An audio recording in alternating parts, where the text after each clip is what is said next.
¿Cómo mueren las democracias y cómo puede morir la democracia colombiana? Es un excelente estudio de Steven Levinsky y Daniel Ziblatt, dos grandes autores, politólogos, profesores de las mejores universidades del mundo, que escribieron este libro, ¿Cómo mueren las democracias? Y encuentran algunos rasgos particulares de los dictadores, los autoritarios, etcétera, etcétera, que han destruido democracias a nivel mundial. Y encuentran algunos patrones que son muy preocupantes porque muchos de estos se parecen a las formas de Gustavo Petro. Quisiera mostrarles algunos, leerles algunos de estos rasgos para que ustedes digan si sí o si no. Primer paso, algunas de estas personas manipulan a sus votantes diciendo que el sistema que existe en la realidad no es una democracia, sino que está siendo secuestrada, que es corrupta o manipulada por una élite y prometen enterrar a esa élite. ¿Se les parece a Gustavo Petro cuando decía que no estábamos en una democracia, que Duque era una tiranía y que él nos iba a rescatar? Así empiezan. Pero después tienen algunos rasgos muy particulares. El rechazo o la débil aceptación a las reglas democráticas del juego. Le cuesta a Gustavo Petro someterse a las reglas democráticas del control constitucional, del control del Congreso de la República, de las instituciones. Eso le cuesta bastante a Gustavo Petro. 2. La negación de la legitimidad de sus adversarios políticos. ¿Cuándo pasa esto? Cuando describen a sus rivales como subversivos o contrarios al orden constitucional. O sea, les dicen muñecas de la mafia o les dicen peones de la mafia, etcétera, como lo hace Gustavo Petro. Afirman que sus rivales constituyen una amenaza existencial, entonces que representan a unas élites que quieren acabar con el país. Sugieren de una manera infundada que sus rivales son espías extranjeros, como lo ha hecho algunas veces Gustavo Petro.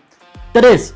Tolerancia o fomento a la violencia, como cuando Gustavo Petro por allá en el 2021 y 2022 fomentó a la violencia, a destruir CAIS, a la violencia contra los policías, y como lo hace hoy, cuando dice que el CNE pues, le está dando un golpe blando y entonces que autoriza a la población civil a responder como sea, entre comillas, a la fuerza.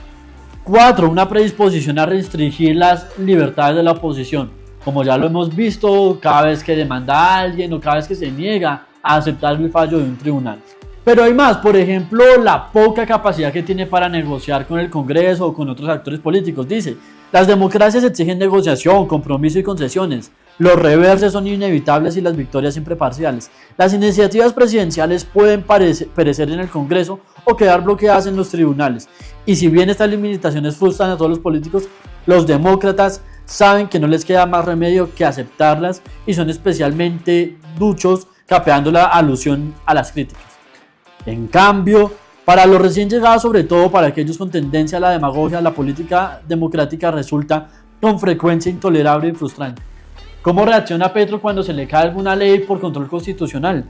Todo lo contrario a esto, ataca a las altas cortes.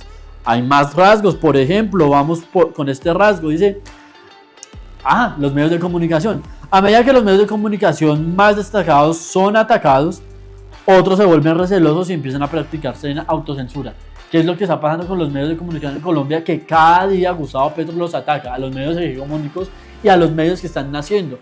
¿Cómo utiliza Gustavo Petro RTBC como una plataforma ideológica y de propaganda de gobierno y de petrismo?